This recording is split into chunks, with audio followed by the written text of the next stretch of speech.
नमस्कार, मी जयश्री तोरडमल. आज विषय आहे, एक दादांसाठी व्हिडिओ करते. त्यांनी पण काही वाईट बोललेलं नाहीत. एक दादांनी मला विचारलं होतं की ताई तुम्ही कोणत्या कास्टच्या आहात? आ, तर पहिल्यांदा मी त्या दादांना सांगते की मी कास्ट वगैरे काही अशा गोष्टींकडे जास्त लक्ष देत नाही. मग हे हे समजून घ्या, माझा हा विषय आहे की जर कोणी अडीअडचणीमध्ये असेल, कोणी जर दुःखामध्ये असेल, हां, तर त्या दुःखामधनं त्याने कसं बाहेर पडावं, हं?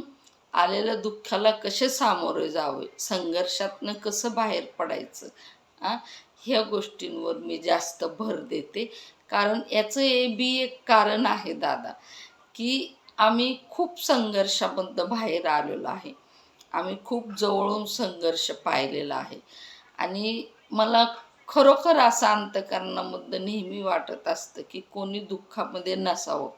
हं. आता का माझे विषय कोणाला आवडत असतील किंवा नसतील आवडत तर त्यांचा प्रश्न झाला.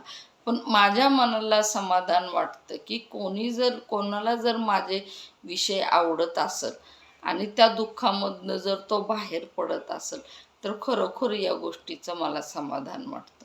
आणि मी तुम्हाला हेही सांगते दादा की हे बघा, अडीअडचणी जे असतात ना, दुःख जे असतं ना, ते दुःख जात बघून येत नाही, धर्म बघून येत नाही. आ, बिनधास्तपणे तो कोणाकडेही येतो. तो मोकळा आहे. दुःख, संघर्ष पूर्णपणे मोकळा आहे. मग तुम्ही कोणत्याही जातीचा, उच्च जातीचा असो किंवा खालच्या दर्जाचे असो, कोणत्याही दर्जाचे असो तुम्ही, ते बिनधास्तपणे त्याच्याकडे जाते. आणि जेवढा त्याला त्रास द्यायचा आहे, तो बिनधास्तपणे त्याला तेवढा त्रास देत असतो. तो असं नाही म्हणत की मी या धर्माला जास्त त्रास देणार आहे, मी त्या धर्माला जास्त त्रास देणार आहे. दुःख, संघर्ष असं म्हणत नाही.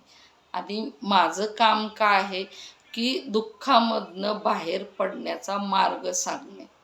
हं?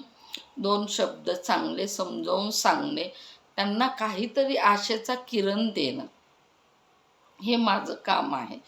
मला नेहमी अंतःकरणातनं वाटत असतं की कोणीही दुःखामध्ये येऊ नये.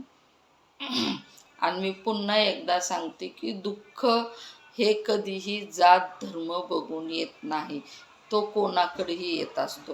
सर्वांना एकसारखाच त्रास होत असतो. मग तुम्ही कोणत्याही धर्माचे असले, कोणत्याही याचे असले ना, तरी सर्वांना एकसारखंच दुःख येतं. त्या दुःखामधनं त्यांना खूप त्रास होत असतो, खूप वेदना होत असतात आणि त्या वेदना होताना त्यांना एक आपुलकीचा किरण पाहिजेल असतो. एक आशेचा किरण पाहिजेल असतो. एक कोणीतरी समजून सांगणारी व्यक्ती पाहिजेल असते.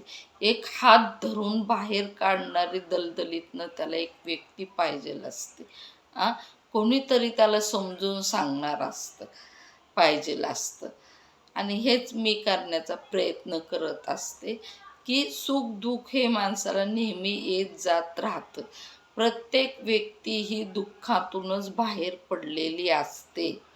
प्रत्येक व्यक्तीला संघर्षातनं बाहेर पडावं लागतं आणि जे व्यक्ती संघर्षातनं बाहेर पडती, तीच व्यक्ती यशस्वीपणे पूर्ण होऊन यशस्वी पुढं चालत राहते. हं. कारण तिने दुःख फार जवळून पाहिलेलं असतं. त्यामुळं ती सतत नेहमी पुढं जात असते. आणि नेहमी लक्षात ठेवा, जातीकडे जास्त लक्ष द्यायचं नाही, धर्माकडे लक्ष द्यायचं नाही. कोणी कोणत्याही जातीचं असलं तर आपण हे लक्षामध्ये ठेवायचं की दुःख नेहमी माणूस बघून येतो. माणसाचे कर्म बघून येतात. तुम्ही कसं वागतात दुसऱ्यांशी तुम्ही चांगलं वागताय का वाईट वागताय? आ, ह्या विषयावर आपल्याला दुःख येत असतं. तुम्ही जर इतरांशी जर नेहमी चांगले वागले, तुमचे जर कर्म चांगले असले, तर दुःख जरी असलं तरी तुम्हाला ते जास्त त्रास देणार नाही. हे 100% आहे म्हणजे आहेच. आणि तुम्ही जर दुसऱ्यांशी नेहमी वाईट वागले आणि तुमचा दुःखाचा काळ आला, तर तुम्हाला भयंकर त्याचा त्रास होणार. तुम्हाला खूप वाईट दिवसातनं पुढं जावं लागणार. ह्या गोष्टी नेहमी लक्षात ठेवा. सुखदुःख हे नेहमी सर्वांना येत जात राहतं. त्यामुळं आहे ना, नेहमी चांगले कर्म करायचे, दुसऱ्यांचा चांगला विचार करायचा, दुसऱ्यांना चांगला मार्ग दाखवायचा, चांगलं बोलायचं, चांगलं वागायचं दुसऱ्यांशी. म्हणजे थोडक्यात सांगण्याचा उद्देश की नेहमी आपले कर्म चांगले ठेवत जा. जरी आपल्याला दुःख आलं तर त्या दुःखामधनं आपण सहजच बाहेर पडतो. दुःख आलेली आपल्याला जाणीव होत नाही. आपले जर कर्म चांगले असले ना तर दुःखाची आपल्याला जास्त जाणीव होत नाही. त्या पद्धतीने नेहमी चांगले कर्म करत राहा आणि सतत चांगल्या मार्गावर जात राहा. जातीचा विचार न करता आपण माणूस आहे याच्याकडे जास्त लक्ष द्यायचं आणि दुःख हे माणसाकडे येतं, जातीकडे येत नाही, हेही लक्षात ठेवा. राग मानू नका. माझा सांगण्याचा उद्देश हाच होता की दुःख हे जातीकडे येत नाही, हे माणसाकडे येतं, मानसिक धर्माकडे येतं.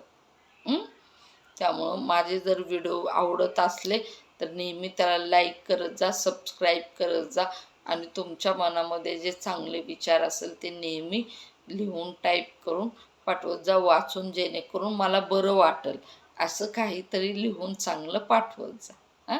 नमस्कार. जय श्री लक्ष्मीनारायण.